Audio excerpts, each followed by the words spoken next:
Nous n'avons pas l'intention de faire la promotion de la spiritualité vaudou. Nous n'avons pas l'intention de faire la promotion de la religion vaudou. Mais nous devons reconnaître que nous avons une histoire, nous avons une origine. Nous venons de quelque part. Nous entendons souvent les Européens dire que l'Europe occidentale est de culture judéo-chrétienne. Pourtant, tous les pays d'Europe sont laïcs. Et ils revendiquent leur histoire, leur culture, qui provient de l'activité spirituelle de leurs aïeuls. Combien de rappeler que les communautés humaines, quelle que soit l'époque et quelle que soit la région, ont développé l'expression culturelle artistique à partir des besoins spirituels.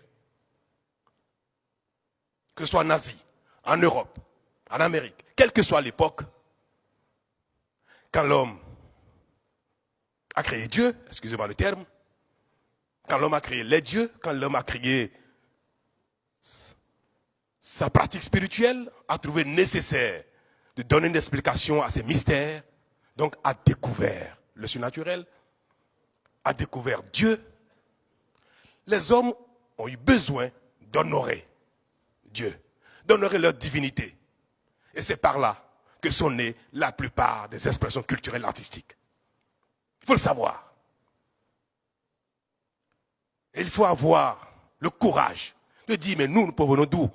Si l'Europe est de culture judéo-chrétienne, si l'Orient aujourd'hui se réclame d'une culture islamique, l'Afrique est de quelle culture? Nos parents étaient des païens, nos aïeuls étaient des païens. Et ils ont créé les danses, ils ont créé le dessin, les masques. Et c'est cela qui a constitué notre patrimoine culturel et qui inspire nos artistes. L'Afrique est de culture vaudou. Aujourd'hui, l'Afrique est laïque. Elle est musulmane. Elle est catholique. Elle est même bouddhiste, parfois. Mais elle est de culture vaudou.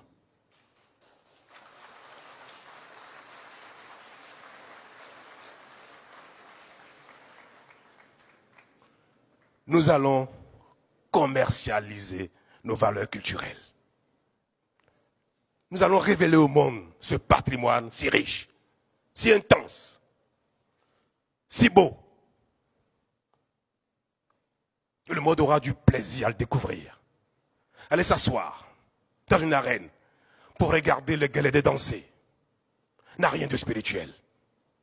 Ce n'est pas une adhésion à la spiritualité vaudou. Combien de fois les touristes vont visiter la mosquée de Casa parce que c'est une œuvre architecturale extraordinaire. Combien les touristes vont en Chine, en Inde, visiter les temples. Pourtant, ils ne sont pas bouddhistes. Il y a un pays très touristique, Bali. Combien de millions de touristes sont déversés sur Bali, rien que pour la culture balinaise. À Bali, les plages ne sont pas extraordinaires, il n'y a pas grand-chose. Mais il y a leur culture, la crémation de leurs morts. Parfois, nous sommes heurtés par cela, parce que ce n'est pas de notre culture. Mais notre curiosité nous attire vers cela, pour découvrir ce que c'est. Les temples hindouistes, si riches, attirent la curiosité. Le Bénin fera autant. Parce que les autres savent profiter de leur culture. Ils savent le vendre.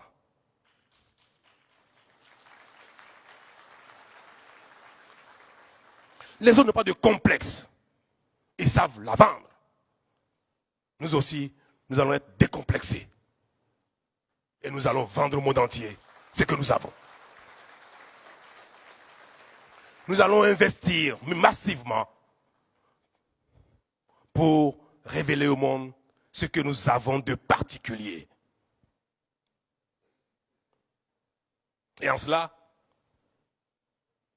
je voudrais que les uns les autres aient la grandeur et l'ouverture d'esprit qu'il faut pour accompagner cette politique d'investissement et de promotion des valeurs que nos parents, nos ancêtres nous ont laissées.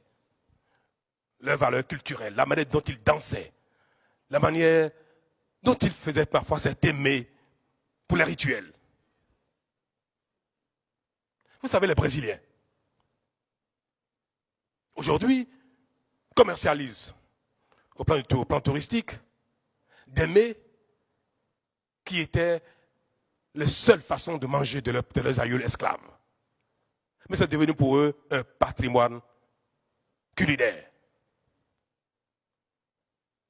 Le passé, quelle que soit sa douleur, quelles que soient les souffrances qu'il a pu générer à nos aïeuls, peut devenir un patrimoine commercialisable.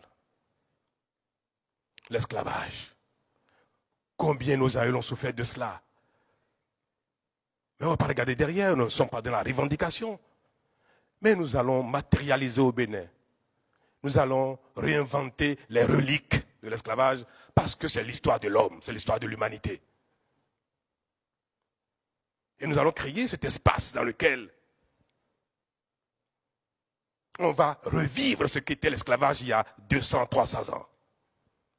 On va avoir la chair de poule quand on va rentrer dans ce territoire à Ouida, qui va ressembler à ce que c'était, ce qu'était cette contrée il y a des siècles.